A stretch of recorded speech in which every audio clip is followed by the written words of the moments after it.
Hi, it's Dave. Today is June the 28th, 2019. It's around 12 o'clock. This is the weekly update. It's Friday. So I've got a number of things I just want to cover with you. It's very important. This one, there's a number of major issues going on. Number one, it was my birthday on Monday. It went very, very, very poorly. I was starved of food and water most of the day, if not most of the night as well. I had a muffin to eat all day. I was starved to death on my birthday. It was cruel, it was inhumane, it was unnecessary, but it happened.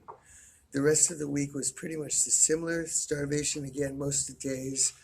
Um, all kinds of games about, passive aggressively offering something after you get tasered, so you're just shook up and you can't really make a decision at all, and everything looks like a new threat again. But yet the claim would be, well, we offered you food. You didn't take it. Well, yeah, you just tasered me 30 seconds before, so I was off balance. This is what we're going through, these passive aggressive mind games. So the main thing here is we do this every Friday. What do I look like? Well, we'll find out. Um, Not great. Things are not getting better, that's for sure, because I barely ate this week. So we'll do the regular Friday thing. I hope my clothes stay somewhat on, but we'll do the Friday thing so you can see exactly what I look like. It's been rough. It's getting more rough, and some other things have happened that I'm just going to briefly talk about. But let's do this first. This is what we're up to day 47 without a meal. So this is what I look like. This is not a normal, healthy human male body at all. This reflects torture. My whole health condition reflects 6 months of neglect in Victoria and here when nobody helped me. But this is what we look like today, June the 28th, 2019. This is not healthy at all. This cannot continue like this or I will be dead soon. So that's that. Um, with that, um, so that's the food issue. There is no food. I am not being fed. Let's deal with this. There's still $900 missing every month because the disability was cut. So that was started in December, and this is now June, and we're going to be getting July's payment. Well, we're not going to be getting it, but so we're looking at basically 7 months times 900, which is 7 9s are 63. I am short now this year alone $6,300 because the RCMP cut my disability income. That's why I'm not eating, because $6,000 is missing. Just think about it, $6,000. So that's that. Um, some good news. I found out and I put out a tweet just that simply saying the arrival of Jesus Christ will be sooner than expected. That's the information I got this week. I'm not going to say anything else. Um, what the rash I have, it's gotten a lot better. If you remember, I had this horrible rash everywhere. I got moisturizer, I got that on it. It's under control. It's getting better. It was horrible. It was a mixture of just not having showered, so there was slime and just dirt, a sweat, um, and it was also a lack of hygiene and the fact that I hadn't showered for a while, so it had just built up, and my nerves were so fraught that once I started scratching, it started all over. If you look on Facebook and Twitter, there's pictures that look like that all over my body where I just went into a scratching craze. So I'm living under horrible conditions. I am this week. What started this week is I did not sleep for 6 nights in a row. I've never ever been able to do that in my life, and never have I wanted.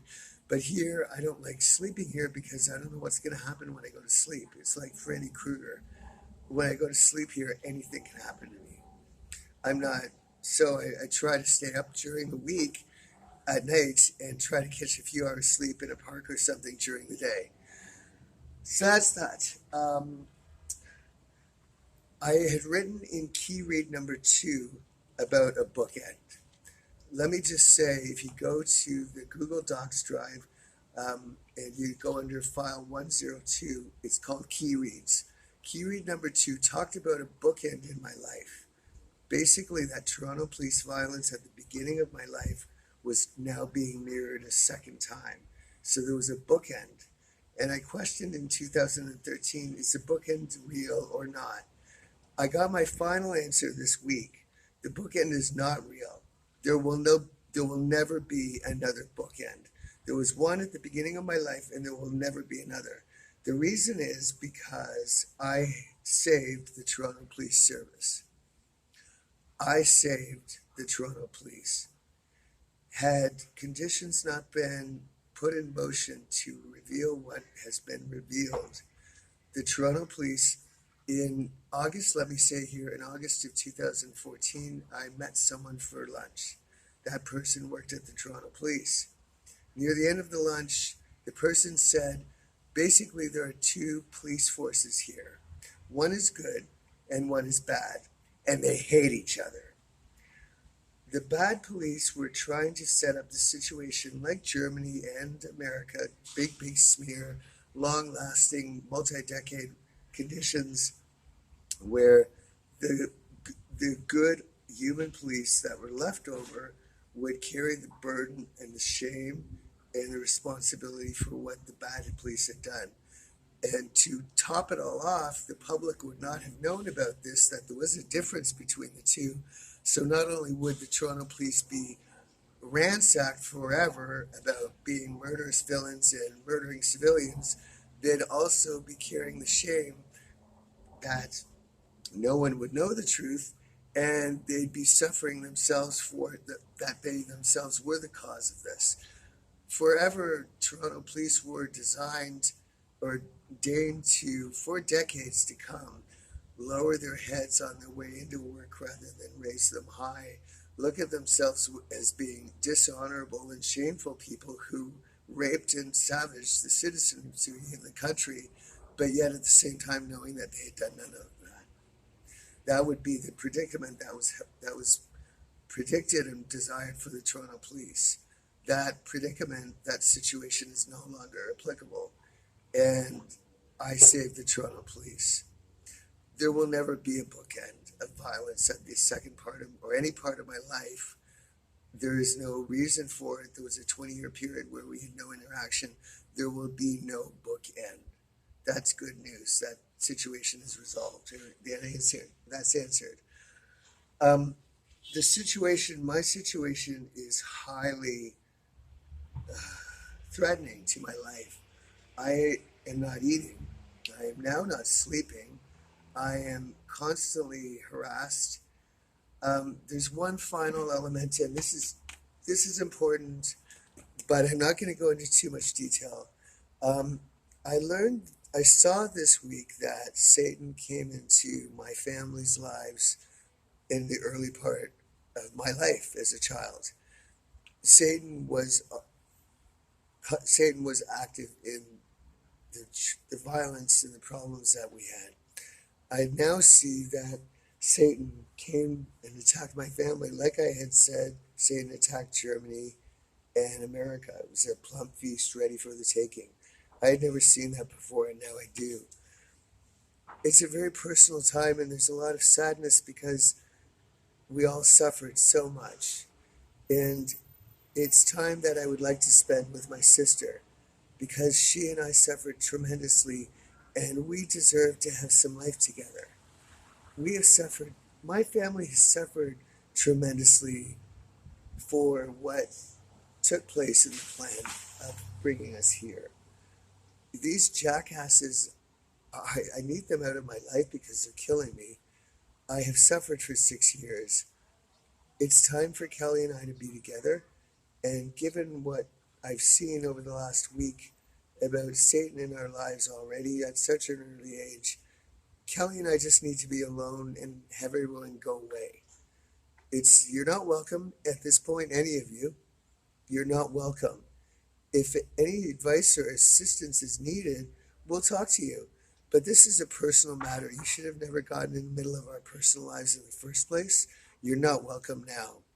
It's time for everyone to leave, and it's time for me to be together with my sister so we can be brother and sister without all of you around. I will not be backing down. I am not eating. This is coming to an end very soon. I am tired of this bullshit, and I want my sister.